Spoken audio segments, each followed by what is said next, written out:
I'm still haunted by the memory of the sound, at exactly the same time and place, of her voice calling me, Edward.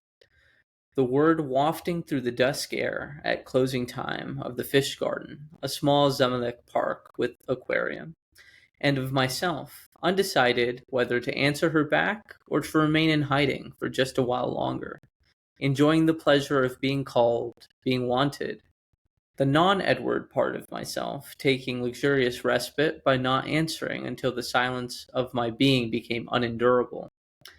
Her English deployed a rhetoric of statement and norms that has never left me. Once my mother left Arabic and spoke English, there was a more objective and serious tone that mostly banished the forgiving and musical intimacy of her first language, Arabic. That comes from some of the first pages of Edward Said's memoir, Out of Place, published in 1999.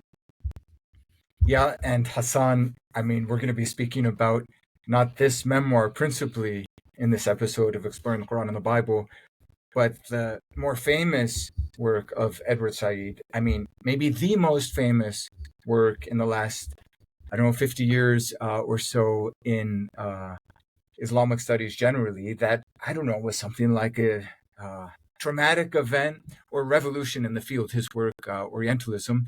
And but this quotation, tells us something about the person, Edward Said. I guess it's from his nostalgia as a young man, not in Palestine, but in Cairo at this time. Yeah, so Said's work, Orientalism, has received much attention since its publishing in the late 1970s. It usually tops the syllabi in almost any class you take, let's say on the Orient, or, to not use a fraught term, on the Middle East or on Islam. And it still is relevant today. Yeah, people love or hate Edward Said. There's like nothing in the middle. I would say it's 90%, at least if you're encountering it in the universities, it's 90% love. Generally, Said is looked at as a kind of seminal figure who sort of broke open the Orientalist enterprise and, tore open the black box of academic study of the Orient. And gave us all a window into what was actually happening. What was really going on. So, Hassan, in that excerpt that you read from his memoir, there's something about his name, Edward, and of course his family name is Said, so that's cool. I like that. But then there's also the Arabic and English, and that's intriguing, right? That he chose to sort of emphasize this bit about language. I mean, a few sentences earlier, he speaks about he doesn't use this word, but almost the awkwardness of his name. I mean, he speaks about the foolishness of this English name, Edward, being yoked to the Arabic name, Said. I mean, what's going on there? Why is he speaking about his name, Arabic, English? Well, so Edward Said came from a Lebanese Palestinian Christian family, a Protestant family. Mm-hmm. And he talks about his dad and in his name, right, being somewhat similar. He had he had an Arabic name, and then he was called William. William, right. So Wadia and William. Wadia and William. And for Said, growing up in an elite Arab Christian family, in the Middle East, and then later in America, he's always sort of caught between two worlds. Mm-hmm. He feels, I mean, this is everywhere, even hints of this in Orientalism, out of place, right? Yeah, and I think this is almost a key to understanding Said's later work as well, right? So, born in Jerusalem in the Mandate in 1935, he grew up in Egypt, and he, again, in Out of Place and at times elsewhere, describes how much he hated his English-speaking school in Egypt. Victoria College. Yes, Victoria College, where he would receive these floggings. He would receive beatings for speaking Arabic, So And funny enough, Omar Sharif, I think, The famous was actor employed. Yeah, the famous Egyptian actor was employed by the school at one point. in Lawrence of So Arabia, who makes it into yeah, Lawrence of Arabia. Yeah. yeah. So I mean, that's it's a very different world than we think of in education today, and this really But it's left a also mark on elite. I Said. mean, isn't this right? That and then this doesn't have to, like, I don't know, minimize the contribution of Edward Said as an intellectual or suggest he's hypocritical. But these are elite schools. Even in Jerusalem, St. George's School was a British school, Victoria College, Absolutely. and then eventually in the U.S. I mean, he's running in elite circles, right? Yeah, I mean, he was. I mean, yeah, elite English speaking schools in the Middle East. He does his BA from one Princeton University in New Jersey. He was part of an elite eating club there, and So not he just at goes. Princeton, but in the best He's in the circles elite in of the Princeton. elite at Princeton. That's Mhm. right. And then he goes on to Harvard to do his PhD on Conrad, and then ends up in Columbia in New York. So he's sort of an Ivy League elite through and through. And then, I mean, to circle back a little bit to his family background in the Middle East and maybe set a bit of the historical context. You mentioned already, he's born into the Mandate. So, after World War One, so around 1918, Ottomans are gone from the Arab countries of the Levant. British are in charge of what would become Palestine, Israel, Jordan. So he's in this world. And you mentioned that he's part of he was not a Muslim, but a Christian and a Protestant. I mean, how important are those details for understanding the way he would come to look at the West and the Middle East? Said in his is really in both of these contexts, in both the sort of British, we talk about the mandate of Palestine, the colonial British government there. He's going to British schools. He becomes a master of English literature. He knows French, the other colonial language in the Levant, and he speaks Arabic. Yeah, that's my, yeah. Did he know Arabic? So he did know, I mean, he knew colloquial Arabic, Okay. certainly, but he actually would go on to take lessons in classical Arabic Okay. well into his 30s, right before writing Orientalism. So it wasn't until later that he became really sort of involved in, uh, again, Oriental studies or in, Middle Eastern studies properly. And I mean, this must be a surprise to many people because in his later life, I mean, with Orientalism at the end of the 70s, and then later on, he became, outspoken on questions of justice for Palestine and Palestinians. So he's very much associated with those sort of political issues, that sort of activism. I mean, he's a Right. hero for a lot of people, for his support of Palestinians in bringing the world's attention to the oppression they've suffered. But I mean, how important, in order to understand his way of thinking, the book Orientalism, is it that he actually had this background in writing this dissertation on Joseph Conrad, not about anything involving Arabic or the Middle East? And he continued to write and be interested in, I mean, Germans like Goethe, German authors like Goethe, French authors like Michel Foucault. I mean, that whole world, which, I don't know much about at all, but like, can you understand Edward Said without knowing that stuff? No, I really think not. He is a literary critic through and Mhm. through. That even in Orientalism, it's principally propelled forward by literary analysis, Mhm. right? Like of Mhm. quotes, of selections from works of Orientalist scholarship, of literature, of different plays. He's puts a lot of importance on literary sources Mhm. in the contemporary sort of Western research of Islam or of the Arab world. So yeah, no, certainly not. And this has been one of the critiques of Orientalism as well, that it's much too heavily based on literary studies. Mhm. Mhm. That it really, I think Orientalism, you can think of it as a work of postmodern sort of literary criticism as much as it is an honest reflection on the work of, certain scholars of the Middle East, of the Near East. So Michel Foucault is very important, as you mentioned, because Said is kind of caught between two postmodern thinkers, Michel Foucault being one of them, but also Gramsci is the other, right? So, and they both talk about knowledge. I mean, this is a central point in Said's writing, that knowledge is not it's not that just that knowledge is power. Certainly it is, but knowledge is also subjugation.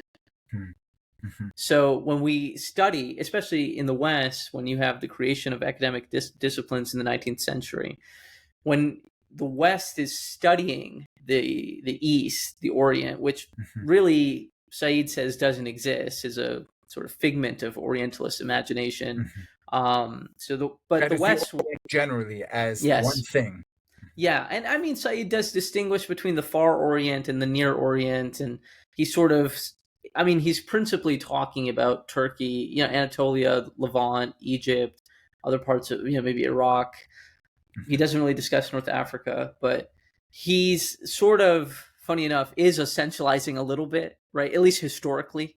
He's saying that this is, the Muslim lands, Arabic is spoken, maybe Persian, Turkish.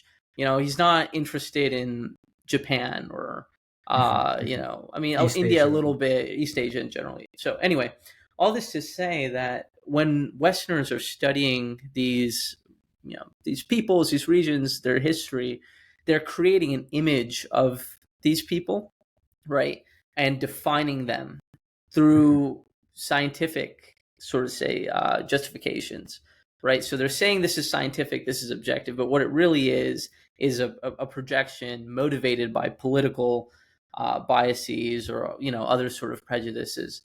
And I mean, we don't have to get too in the weeds of like Foucault or Gramsci, but there is a little bit of a tension here in which like Foucault thought principally that discourse and discursive knowledge was just something that happened, right? The second you study something, you're going to do it. There's not really an intent or maybe a culpability in the authors themselves. There's no conspiracy here when you write about something. They're doomed. They're just doomed to do it. They're just doomed to control, project themselves, to simplify. Yeah, exactly. Gramsci, however, thought a little bit differently, that there was sort of personal agency in the authors themselves. So Said kind of goes back and forth between these, but I think ultimately at the end of the day he does ascribe agency to Orientalists. I totally agree. I mean, we'll turn in a second to the arguments of the book and the examples, but if you look at his treatment of someone like the British scholar Edward Lane, right, another Edward, you'll see that there's definitely a sort of culpability in Edward Said's view. But before we get to the book, what about religion? I mean, you mentioned he's a Christian, he's a Protestant, so Christians are already minority in the Middle East. Protestants are a small minority among Christians, so a small minority among minorities. Like in the Middle East, sometimes people tell jokes about like, hey, are you a Muslim or Christian? Well, I'm an atheist. Yeah, but are you a Muslim atheist or a Christian atheist? So like, religion is in part just kind of a thing that everyone carries because it's assigned to by your identity with a certain family or village or whatever. But what did he think about religion? I mean, it's probably unfair to ask if he believed in God because that might have been in the recesses of his heart. But what do you think about religion and religious people? Said was a fierce critic of all religion, of Christianity, of Judaism, of Islam, when it came to evaluating their own sort of assertions and assumptions about the world. So he was a Christian atheist, though.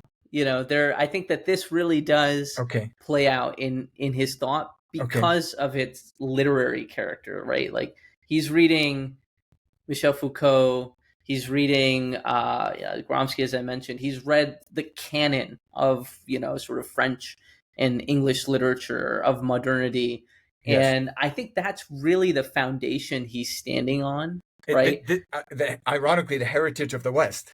Exactly, Mm-hmm. right. And what you would maybe encounter in a sort of great books education Yeah, in he the wasn't West. reading, I don't know, Ibn Arabi, Ibn Taymiyyah, Right. Ghazali, No, principally, I mean, might have read them, but it was rather principally the Western canon.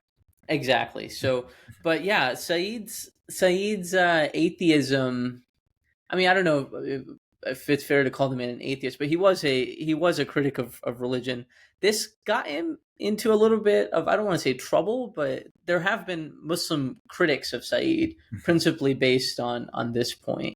Mm-hmm. So um, I will I'll read briefly here from Said on his thoughts about religion. About religion, yeah, and if I remember, he was sort of an equal opportunity critic.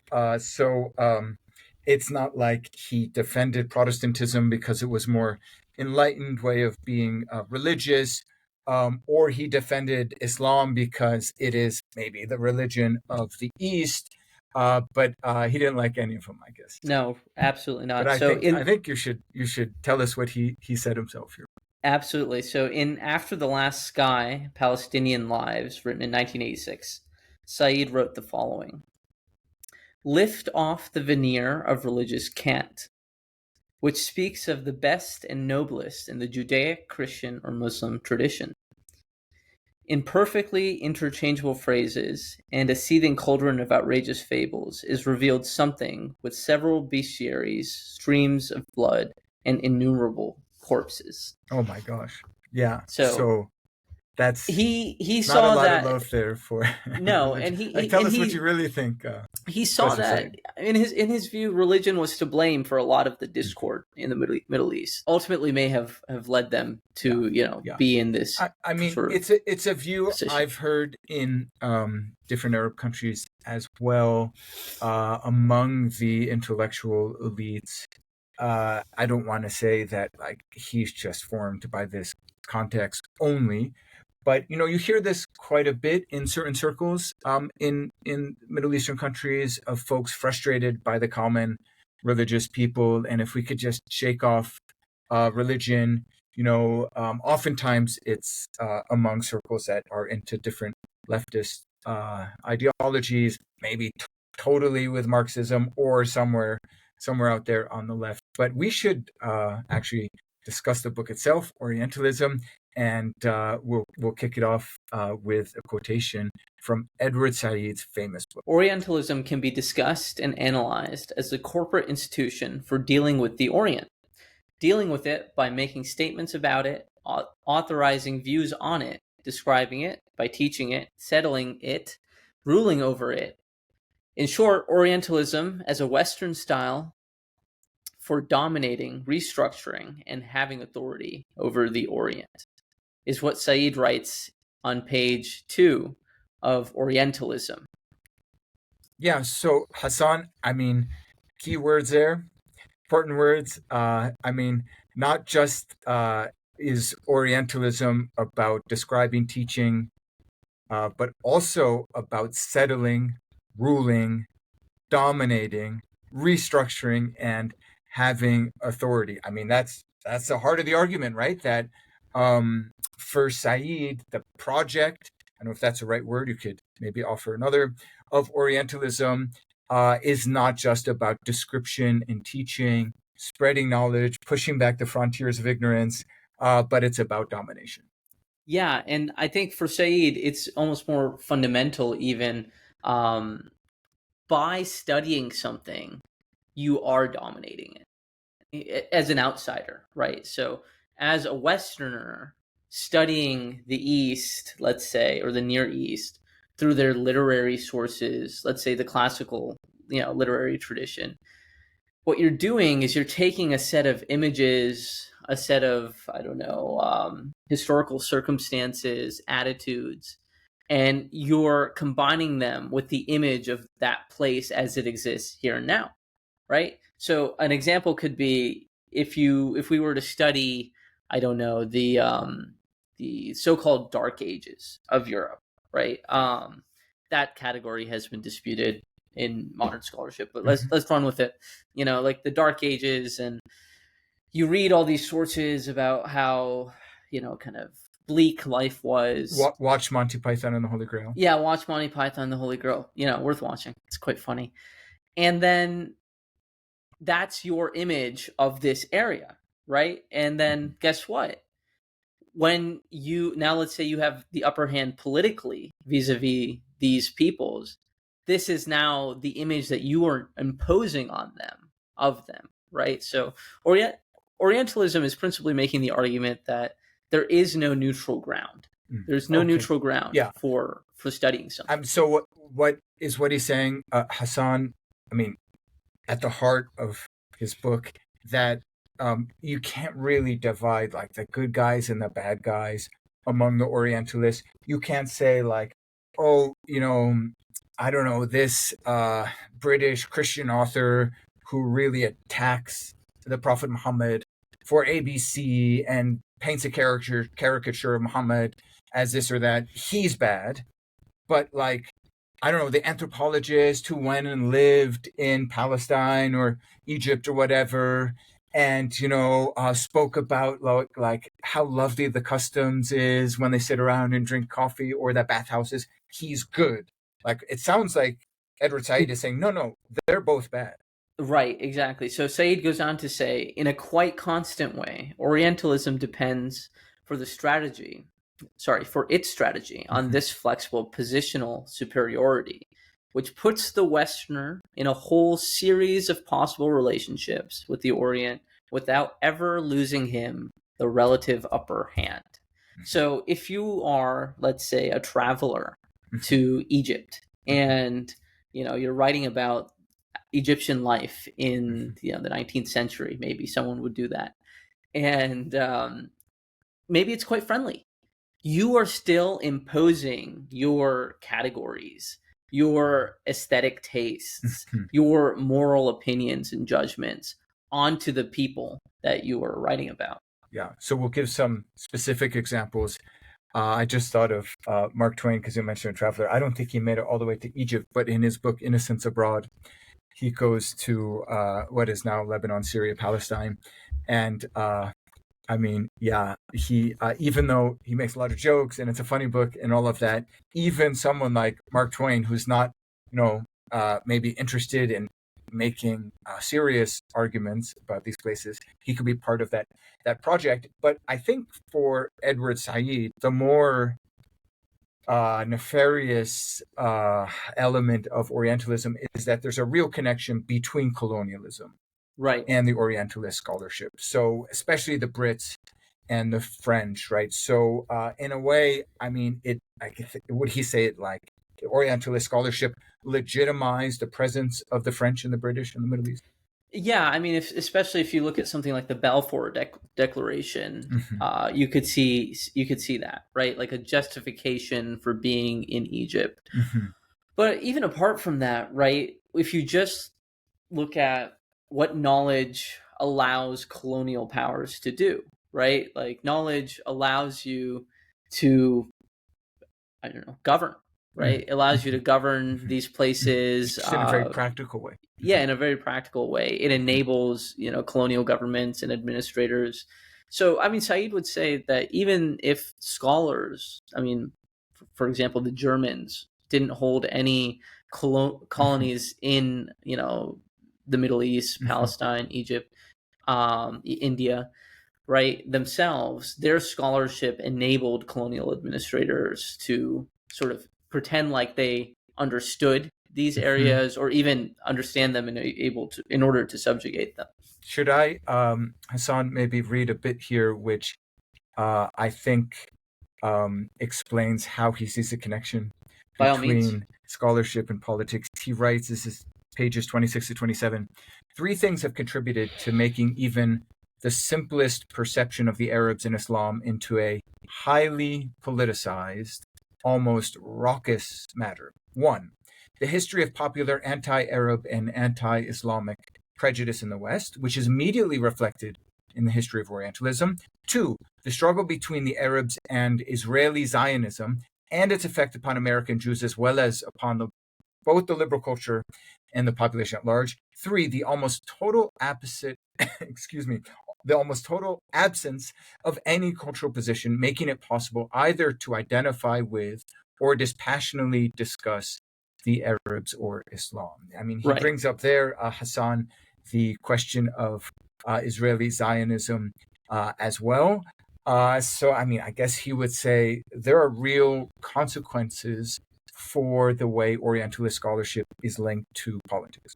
Right. The stakes are high. There are stakes, right? These are real people, real areas, real political sort of situations and conflicts taking place. Unlike if you were to study Dante, right? Mm-hmm. Like if you're going to study Dante and medieval Italy, I mean, there's no big issues with, that where Dante somehow hangs in the balance, or Herodotus or something like this, right? So there being political stakes leads to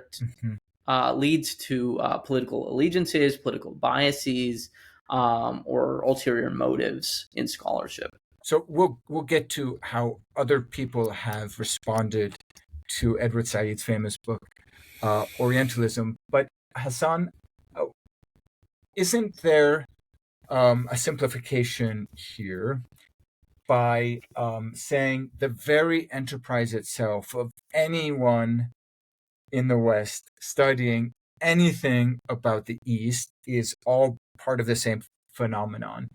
I mean, I guess maybe one place to start is just that the Orientalists were quite different one from another. I mean, I don't know if this is a good example, but like the Dutch scholar Snoek Gronier, I think was actively involved in Dutch colonial power in, East Indies, what would become Indonesia. I believe like Muir and some of the Brits were involved in British colonial power in South Asia. But then you have other cases like, Edward Lane that actually Edward Said is really interested in, that like they had no connection at all. I mean, the guy was just living in Egypt. I mean, isn't that reductionist? I'm sure people have made that argument, but what would Edward Said maybe say to that? I mean, first of all, just to offer some thoughts, yeah, certainly this critique has been leveled towards Orientalism, that the Orientalists weren't the same, and Orientalisms were different too. So what motivated, let's say, Germans vis-a-vis French versus the English versus the Americans? I mean, or two different Brits. Like, for example, I was going to go there, Hassan, exactly. Think about Marmaduke Pickthall, just to really complicate things. A famous translator of the Qur'an. Leopold Weiss. I'm sorry? Or Leopold Weiss. Or Leopold Weiss. So both converts to Islam. Marmaduke was about as British as you could possibly get, with a name like Marmaduke. He converted to Islam, took the name Muhammad, and spent time in Egypt. As you mentioned, Leopold Weiss would become Muhammad Assad. Are they Orientalists?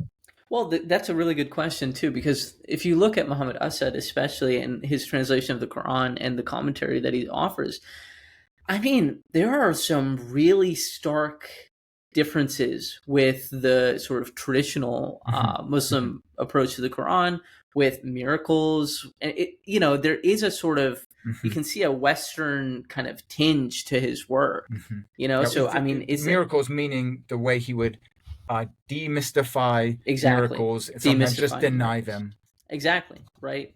So yeah, I mean, that's a very good point. Also, I mean, to take your point from earlier, just a few moments ago, you can find two of anyone who disagrees with one another or who are motivated by different things, certainly, right? So, I mean, to take for an obvious example, the Germans. I mean, Goldziher was not, unfriendly to Islam.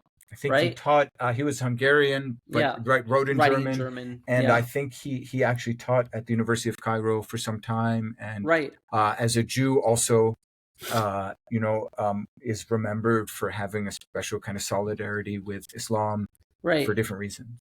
Or you take Louis Massignon in he was an anti-Zionist, right? I mean, that's a more complicated issue, Mm-hmm. but there were certainly The French different. Yeah, Catholic he was scholar. French, Yeah. and he was opposed, I think, to the French occupation of Algeria as well. So Yes. yeah, So, I mean, what's of all the names we've mentioned here, one that I think deserves further notice because of how unique his story is Edward Lane. And intriguingly, Edward Said spends a lot of time in the book Orientalism on Edward Lane. So he's someone that fascinated Edward Said in part because he does not fit the mold of the typical Orientalist, right? So the typical Orientalist would be someone writing from his fancy university office with a leather chair, wearing a suit and vest and tie, in Oxford or wherever. Edward Lane was not even formally university trained. He had health problems, and so he went off to Egypt because the climate. His doctor said the climate was better, and then he eventually wrote this book. This was based on, I think, his first day in Egypt, Manners and Customs of the Modern Egyptians. Someone could correct in the comments, but I think in the 1920s he was there. He would then go in the 1930s for a much longer time, for 6 or 7 years, meeting with Arabic-speaking Muslim scholars. Of course, Arabic-speaking, but experts in Arabic language to compose his famous dictionary, still used today, the Arabic-English lexicon. But anyway, both in the 20s and the 30s, Lane was living in a neighborhood in Cairo, tried to, not just study with a pencil and a notepad the manners and customs of the modern Egyptians, but to live among them. He writes with great fondness for the Egyptians, for Islam. He writes with great respect for the Prophet Muhammad, with Muslim practice and all of that. Now, Edward Said, Hassan, saw all of that as problematic, maybe more problematic than the work of, say, the Oxford professor, basing everything on books or manuscripts he's read. Because, right. he saw it as a kind of, I don't know, not espionage, but maybe a manner of controlling even more the representation of Egyptians by pretending to be like them, and then when you're done, departing, going back to England. Right. So he got to put on the skin, so to say, Mm-hmm. of an Egyptian, and the term nowadays is LARP. Live action role playing. But I mean, this is probably more than LARPing. Maybe the guys in their armchairs are LARPing, but Yeah, that was a thing. He wasn't the yeah. only one. Sir Richard Burton, I think, at an earlier stage, he actually took on a Muslim identity so that he could do the pilgrimage to Mecca, and then he famously wrote an account of that. So, those kinds of things for him, I don't know, they weren't really going native, right? There was something more, dangerous about that activity. Yeah, I mean, it just legitimized their observations, I think, as well, Mm-hmm. because Lane had spent so much time there. You could take what he said in Manners and Customs as at face value, and then Said goes into detail describing how offensive some of the images and sort of how exotic, and the question of the Exotic is a exotic is key very word, isn't important. it? Yeah, Yeah, we both thought yeah, about the how same thing. yeah. So Do you like remember? Do you remember that one of the paperback, maybe it's a hardcover edition too, of Orientalism, has that image of a snake charmer, yeah, the like a boy and harem with the women yeah. around and all of that. That represent that covers. I don't There's know a if he naked actually chose boy it, but it on the represents cover. something Yeah, for him. yeah. There's a naked boy on the cover, and I found a copy of Orientalism at a deceased professor's estate sale in South Bend, I think, and he had cut the cover in half Oh, because the picture's a little yeah, it's yeah, problematic. But Yeah, yeah, no, absolutely. This exoticism is important for Said, presenting the Orient as sort of a mystical fairyland, sort of fairy tale esque place. of just, intrigue and sex and, whatever, for the exploitation of European, European readers and European enjoyers, so to say. I think that's a really key point. Today, oftentimes when people throw the word Orientalism around, it's used in a non-Edward Saidian way. I mean, Yes. it's used basically to mean whenever someone says something bad about Arabs or Islam, that's Orientalism. But Yeah. that seems to be not actually what Edward Said meant. He meant something more complicated about power and authority, representation, and domination. And I mean, I think we should turn now, Hassan, to the various reactions.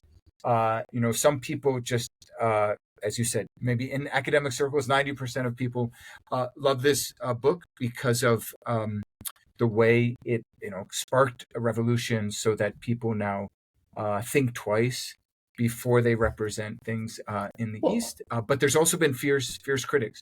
well, people like the book, I will say, partially for that reason, and then also, I mean, postmodernism won the day in Western In universities, the academic world. So, Well, I mean, let's turn to how Orientalism largely won the day in academic circles, and why there's still 10% of people who hate the book.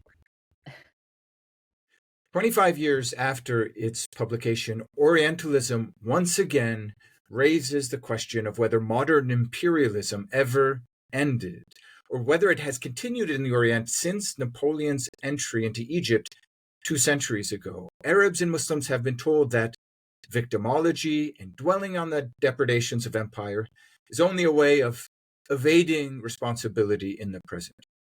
But what a shallow calculation of the imperial intrusion that is. How summarily it scants the immense distortion introduced by the empire into the lives of lesser peoples and subject races, generation after generation. How little it wishes to face the long succession of years through which empire continues to work its way in the lives of, say, Palestinians, or Congolese, or Algerians, or Iraqis. We allow justly that the Holocaust has permanently altered the consciousness of our time. Why do we not accord the same epistemological mutation in what imperialism has done and what Orientalism continues to do? So, Hassan, those are the words of Edward Said himself, not in the main text of his famous book, Orientalism, but in the preface to the 25th anniversary edition. Now, first, that any book would have a 25th anniversary edition is a sign of its distinction. Most books are forgotten about after a couple of months.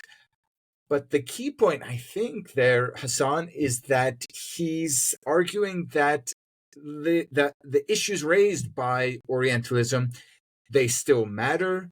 It's the issue is not just an academic one, but the connection between the academic questions and the real life political imperial ambitions of the West has effects on the lives of human beings. yeah, and has affected, I think, in a way that is impossible to deny, the lives of human beings in those areas.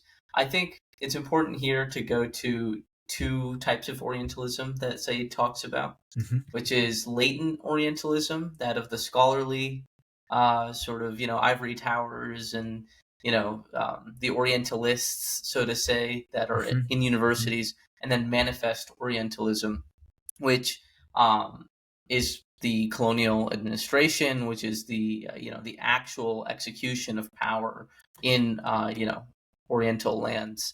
And I think what Said is saying is, and it's a powerful point. He's a very good writer. You can see here just how powerful of a writer Said is.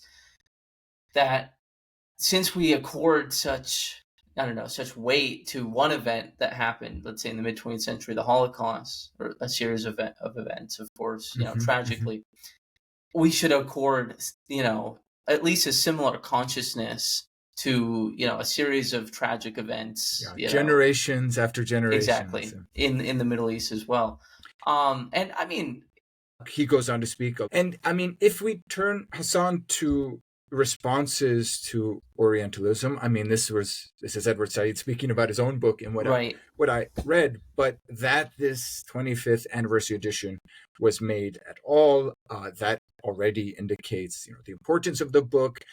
But the way in which, in this preface, he speaks about the political connections with the work. I mean, lots of people love this, maybe especially academics. Edward Said wasn't content just, to sit in his Manhattan apartment, but he spoke out consistently on political issues, especially Palestine.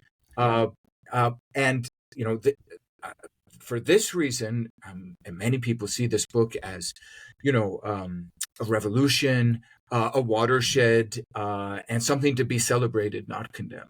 Right. And then just to finish my point, that it's been vindicated to some degree, this consciousness of the gravity of Orientalism in the academy, certainly today, but even in more popular culture and media, I feel like. But by vindicated, you mean that that's been embraced. People, Yes. speak about the Orientalist, and Orientalism, colonialism, and colonialism specifically, the effects of colonialism. I feel like that has actually monopolized much of the discourse these days in universities, and these there are just so many conversations happening in both in Oriental studies or in Near Eastern studies departments, but also in politics and classics and all these other university departments, and then also in high schools and in talk shows, etc. on colonialism now and its ill effects. So Said, all this to say that Said was he got his day. Maybe, Hassan, if we think about the timing of the 21st anniversary edition, right after the U.S. invasion of Iraq, in academic circles, especially this idea, that Western nations, especially the U.S., had projects of spreading freedom, nation building. A book like Orientalism suggested that there's like a myopia there, not only, with maybe the political administration, but also with academic work, which might be seen as supporting the projects of the U.S. So academics would say, listen, part of what Edward Said does in Orientalism, part of why this book is so great, is that it shows that there's more than one way to have a culture or a civilization. The West can only imagine, at least most people in the West can only imagine, a sort of like the liberal nation state and all these things that people take for granted, maybe in the US. But there are other cultures which do things other ways. And it's time to expand our imagination to allow for the legitimacy of those other civilizational models. Yeah. I mean, even if you look at how the Iraq War is reflected on in political consciousness today in the United States, both right and left, left and right here, there is in general, it seems like the sort of consensus of the, early 2000s and, the war on terror has been flipped on its head. Very few people defend the Iraq War today. The notion of nation building, spreading freedom, even that, many people have come to see as naive and maybe culturally myopic. Yeah. So, no, absolutely. And I mean, if we're talking about the reception of Orientalism, I think it goes to mention that the initial reception was quite shaky. The initial reception by the academy itself was not overwhelmingly positive. But Said, sort of became, and Orientalism especially, became kind of a cult classic and is seen as founding the field of post-colonial studies. And that sort of catches fire. That really catches fire late 70s, 80s, 90s, into today. I mean, it's really sort of the climax of it. But I will read here a review of, a reflection rather, on Orientalism by Rashid Khalidi, who's at Columbia and is actually the Edward Said professor at Columbia, right? Yes, and himself a Palestinian American scholar. Yes. he writes that Said's alienation and worldliness were at the heart of the complexity and richness of his work. They lent him a sharper awareness of and a sympathy for other cultures, and stirred inside him a pointed disdain for the placid provincialism and monoglot lack of reflection among many leading figures in the American Academy. Although he shared the class and educational background of many of his peers, we discussed this earlier, the background that he came from. Yeah. Going back to the text, he insisted that we see beyond the parochial bounds of the ivory tower and the self-referential culture of the West. So, yeah, I mean, that redounds to the positive reception, like when people just, especially in the academy, just embrace this book as, expanding the horizons of the West, and dispelling the Western notion that the American way is the best way, and that is, there's a point there, wouldn't you say, Hassan? Like, I mean, a lot of American politicians, even presumably in, say, public school curricula, there's American exceptionalism is there implicitly or sometimes explicitly.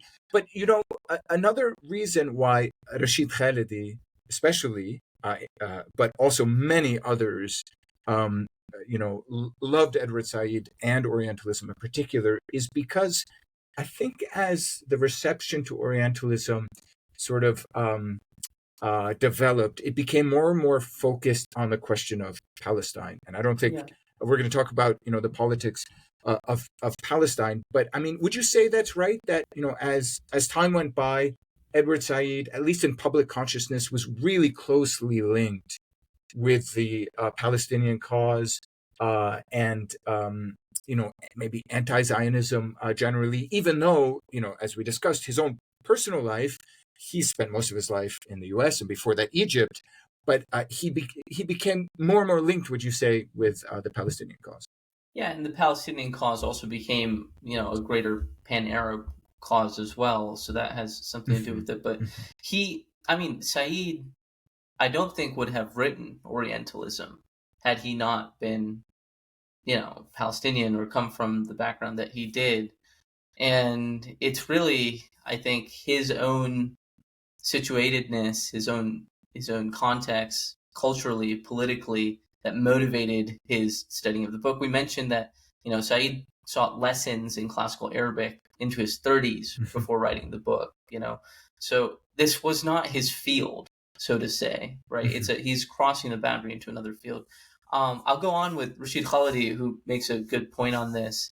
He says that by demanding that Palestinians be allowed permission to narrate their own history, in the words of another of his famous essays, that is Said's famous essays, Said challenged a hegemonic narrative fashioned over many decades that replaced Palestine with Israel and entirely ignored or systematically denigrated the Palestinian people. In doing so, Said reopened the question of Palestine, which opponents of Palestinian rights had hoped was permanently closed. So, yeah, the cause of Palestine is, I think, integral to Said's work. And it became for many the emblem or the paradigm of colonial imposition on Eastern peoples by essentially Europe and the U.S., and of course has real life consequences, including today. But not everyone loved Orientalism, Hassan, and in fact, he had really fierce critics. In particular, I remember people before. I think you said earlier in this episode, but 90% of academics seem to love it, 10% don't. So I remember among the 10% are people who said, "Well, I mean, ultimately, this work had a pernicious influence on serious academic study of Islam, of the Middle East, because no longer could you kind of just do your scholarship. You always had to do scholarship about your doing scholarship or something." I mean, who were his opponents, Hassan? Why did some people not like the book? Yeah, that's a great point. His principal opponent, the man that was sort of became his, quintessential opponent, representing all of his the opponents. Darth Vader to Obi-Wan Yeah, Kenobi. Darth Vader to Luke Skywalker, maybe, or Obi-Wan, depending. Was Bernard Lewis, also at Princeton. But Bernard Lewis is seen. I mean, I remember my kind of early Arabic classes at Princeton, and we would talk about Orientalism. It was always in the air, and Bernard Lewis we would bring out the Bernard Lewis, whipping boy, and to say, oh, we don't want to be like Bernard Lewis. We don't want to teach you Arabic, even so though he was like a Princeton, he was a Princeton man. Yeah. His legacy was not embraced. No, it was not. And Lewis and Said actually had a debate. I mean, Lewis was a critic of the book and a critic of the project, seen as kind of the ivory tower academic that insists that he's just doing objective study, that this has, that he's not a participant in any sort of, world domination. I mean, that's sort of the heart of the question of the book. But, Said and Lewis have this debate where actually Said is much more fiery, much more antagonistic towards Lewis than Lewis is if you watch that debate. And the point comes down to fundamentally whether or not you can dispassionately study, the Orient. And I mean, it's complicated by the fact that, I mean, at least it's alleged. I haven't looked into this myself, but that Bernard Lewis had sort of some part to play in legitimizing the invasion of Iraq, but from a scholarly angle. But this doesn't help his case. But Bernard Lewis, was of course a detractor. Other academics, I feel like those in the field of Islamic studies, as we would call it today, or Islamic history, tend to be a little bit more skeptical of Said. So why? Why would you be skeptical? Why would you criticize the book? Because they're the ones doing the research, right? So they're applying a method that is the historical critical method, source critical methodology. Studying a manuscript. Exactly. What could be wrong with creating a critical edition of an Arabic manuscript? Right. Numismatics, right? They're looking at where did the Arab armies go when the coin. Yeah, numismatics is the coinage. Well, Said would say by focusing in on these old literary texts, these old sources, these old coins, you're sort of resurrecting an image of the Orient, right, and Orientals that is not accurate anymore. If you go to let's say, I don't know, Cairo today, you're not going to. And you've only read the classical literary sources of the invasion of Egypt. It's like you're going to be in a very different world, right? So I mean, that's part of the issue. But they would say that, look, what scholars would say is, look, what we're doing is we're just studying something, and we're just expanding, our knowledge of it. We're just expanding what can truly be known about it. We're sort of separating myth from reality. We're building a corpus of knowledge. And I think there's something to be said about that.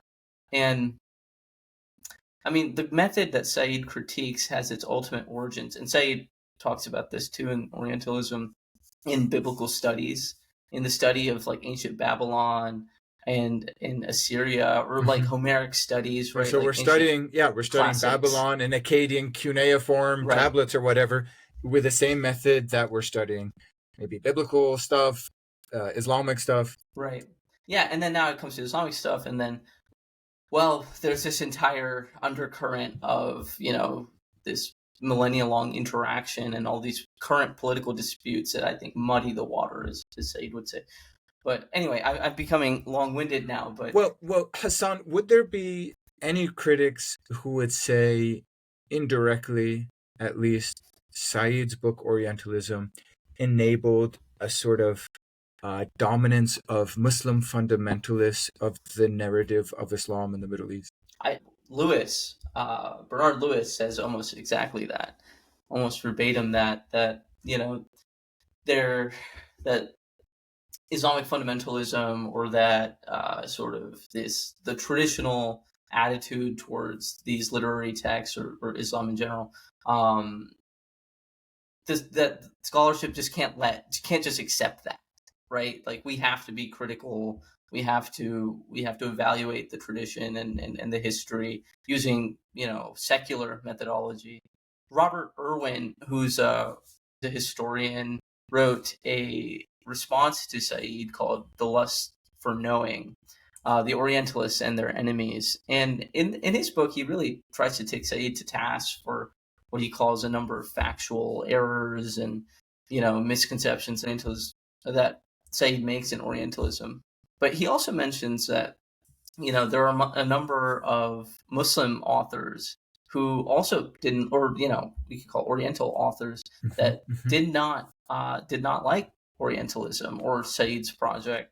One of whom he mentioned, that Irwin mentions, Ijaz Ahmed, a Marxist teacher and scholar in, I think, India, criticized Said importing postmodernism, Foucault, Derrida, and his sort of Western humanistic concern, and imposing that on the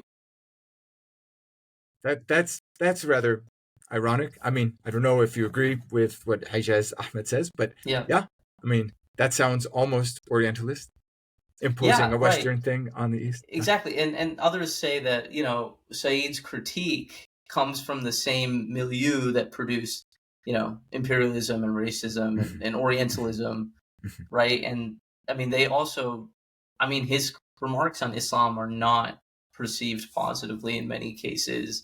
Or his anti-religiosity in general is not perceived positively in many cases. There's also the question of of like just legitimization of Orientalism itself, right? So when kind of the heyday of Orientalism, 19th century, early 20th century, what institutions were, propagating or perpetuating it? Elite universities in the United States, in Britain, in France, in Germany. Where is Orientalism written? Elite university in the United States. Where is it popular? Elite universities in the Columbia, West. at Columbia, Columbia, Princeton, Hassan, at Harvard, yeah, but Professor Said, sorry, just a brief anecdote, less important than the real issues here. But at Columbia, Professor Said was known as a virtuoso on his grand piano. And I'm almost positive he would give public concerts and that he was a brilliant pianist. But, I mean, that's to play a concerto on a grand piano is a pretty Western thing. So. Yeah, and I mean, but Orientalism itself, and this, especially the postmodern ideological concern that Orientalism has, is just an incredibly, it's an incredibly Western thing, but it's also now very popular in those same institutions that were, sort of Orientalist institutions. The new hegemonic Right. ideology. Well, Hassan, so we've mentioned, positive reactions, some negative reactions. In this final section of this episode on exploring the Quran and the Bible, let's give our own takes. Just quickly, thumbs up, thumbs down, or you don't have to actually just choose one of two options. But how do you evaluate the arguments of the book? More good or more bad, Hassan? I think I make a distinction, right? So I think in terms of his literary argument, in terms of like how he's talking about popular media, and at times certain Orientalists, like I don't think Ernest Renan, I don't have a high view of Ernest Renan, right? The French scholar working, I think, early 19th century, wrote a famous Life of Muhammad. Exactly. Noldika himself, who wrote this Quran. My German, I don't speak German. The history of the Quran. Yeah, the foundational work in Quranic studies. Exactly, and he critiques Renan, right? Like Renan was not. Wait, so some Orientalists critiqued other Orientalists? Yeah, I can't believe we didn't mention this, but this is another problem, which is just that Orientalism isn't hegemonic or sort of uniform, identical in scope. Yes, these Orientalists are constantly critiquing another. It's actually part of the field to critique, prior generations of scholarship and so on and so forth. So on the scholarly side, I don't buy the argument. I really am pretty skeptical that there is, a just a partnership between historical critical scholarship and imperialism. I see it. I mean, I think Irwin makes this point well, that it's a byproduct of just modern knowledge. And actually, Wael bin Halak also makes this point in, I think, his book Restating Orientalism, that Said focuses very much on like the political literary history of the interaction between East and West. But what he doesn't really take into account in the way that I think is necessary is how much Orientalism is just a product of modern scientific knowledge, right? And yeah, I mean, the scientific method having arisen in the West, disciplines being created in the West, having the political upper hand certainly is a part of that. But Orientalism, in the strict sense, that is the academic study of, let's say, the Middle East, the Near East, Islam, its sources, its history, is nothing different from the study of early Christianity, from the study of the Hebrew Bible, from the study of Sumer, or the Sassanids, or of Ethiopia. So, yeah, I think his characterization of scholarship on the Orient, he says all scholarship, basically any Orientalist writing about the Orient, is by nature, by necessity, racialist, imperialist, so on and so forth. I just think that that's an untenable claim. Well, if I had to give my evaluation or thumbs up, thumbs down, I mean, for me, there is one strong point. So 1 point in favor of the book, 1 point against, that's in the book itself. But then a third point, which is also against, that is the consequence of Orientalism. So the positive point, the thumbs up for the book. I think that the way of telling a story that begins with Napoleon's entry into Egypt, I think 1798, someone might correct that in the comments.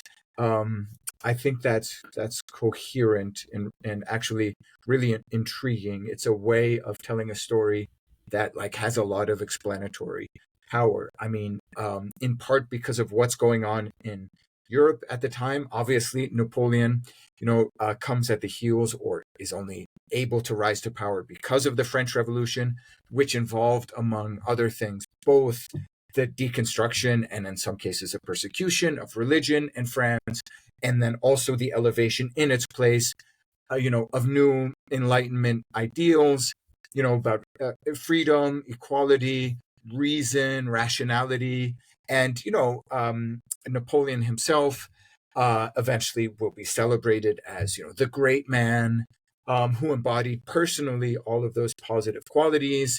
And in a sense, I mean, I don't know the history exactly, but like everywhere Napoleon went, he tried to impose these ideas and say, listen, it's good that I'm here. And he did so also in Egypt. I mean, he wasn't even emperor when he was in Egypt. He becomes emperor, I think, in 1804. But that to me, that's a good way of telling a story. This is not the West of the medieval period. This is not the West of Christendom. This is the West of empire, the beginning of empire. So I think that's really coherent. A bad bit about the book is, I mean, he's just throwing shade on all these guys, and we tend to, it's pretty easy to do that. You're writing a book and be like, this guy was terrible, that guy was terrible. I wouldn't be like that. I would be better than that person. But, humans are humans. They're products of their context, their historical context. And there are actually some incredible people. We mentioned Edward Lane, incredible people that he throws shade on, that he demonizes. We spoke about Edward Lane before, but another is the famous translator of the Qur'an into French, Claude Etienne Savary, whose translation Napoleon brought with him on his way to Egypt. Napoleon, read up on Islam as he was going there. I won't go on and on. Maybe we can do another episode on sort of Enlightenment era translations of the Quran. But, Savary does not demonize the Quran at all in his introduction or his notes or the way he renders the Arabic. On the contrary, he saw himself as undoing antagonism in the West towards Islam and celebrating the beauty of the Quran, trying to do it justice with his French. And then another bad point, which is, just very briefly, is this is not Said's fault. I mean, as you mentioned really lucidly, Hassan, Said says all scholarship on the East by Westerners is Orientalism. But at least like what I hear most often when people like receive the book or talk about the book, they often say, no, if you say something bad about the East or Islam, that's Orientalism. Yeah. But if you praise it, if you're just like, it's the best for this or that, that's not Orientalism. Like, that's how the book, I think, has actually been received. I don't know, I'd be interested in your thoughts on that, Hassan. So it became a sort of, a label that's a very easy way to not deal with someone's arguments, just throw a label at them. Yeah, it's so easy way to dismiss your opponents. I think also the way Orientalism is used, there's almost two ways, right, that I can count. And these get conflated very often. So what Said is doing is he's making a postmodern epistemological critique of the Western Academy's ability to study the Orient, right? It's like subject, object questions. It has to do with, is knowledge inherently tied with power? This was a big question in him versus Lewis, their debates.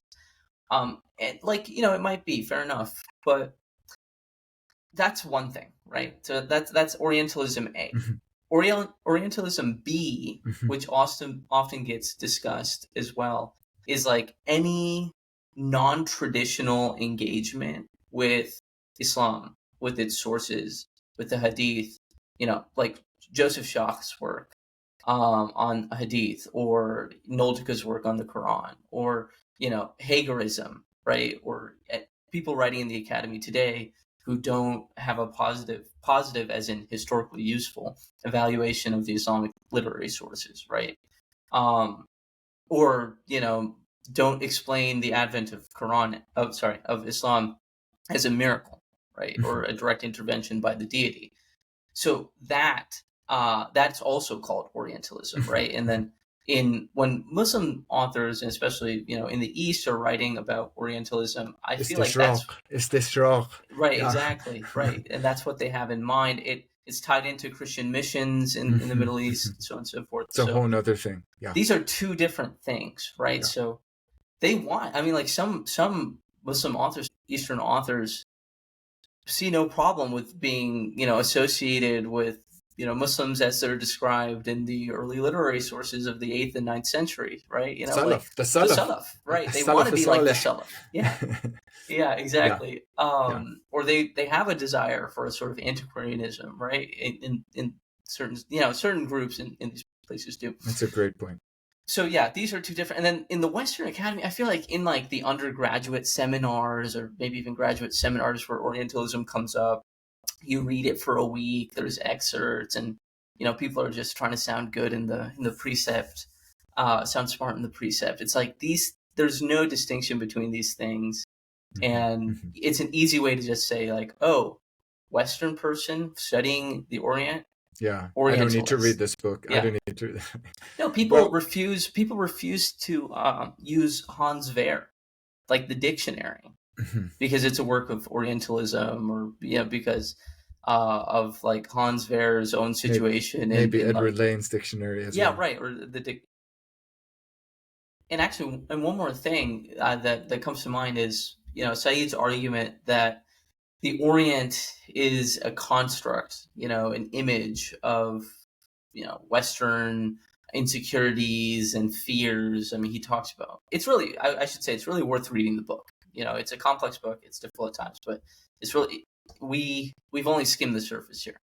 But one of Said's principal arguments is the West makes a construct of the East because of fear and hatred, because of the interaction between Islam and Christianity in the medieval period. And I just think that there is more of a reality to East and West, like than Said sort of seems to say. And I think that's implied even in his book, right? His use of the Orient or the Near Orient, right? and his discussion of these lands, the Levant, Anatolia, Egypt, Arabia, North Africa, right, as having like a distinct historical interaction with the West. And speaking of the West as a coherent whole in some way as well, I just think that there's more to it, that East and West, they have kind of different historical trajectories going back to the Roman Empire, different, like Rome and Constantinople, Greek and Latin, Aramaic in the East, then the rise of Islam. Like these things become political and religious barriers. So I'm not saying that there's like there's like an essence to the East or the West, like there is a tree, right? But there is, in a sense, some sort of historical reality, I think, of East and West that Said's postmodernism just would not let him admit. Well, Hassan, it's been great having back and forth with you on Orientalism, and if you want to rise to the elite level of Orientalists or anti-Orientalists, you can do that by becoming a member of Exploring the Qur'an and the Bible. We'd be really grateful if you join. Even if you don't join, please spread the news about the channel. Make sure you're subscribed at least to the channel and spread the news. We'll be having more of these episodes where we discuss the greatest and most controversial works in biblical studies, Quranic studies. And until next time, thanks, Hassan. Bye, everyone. Thank you.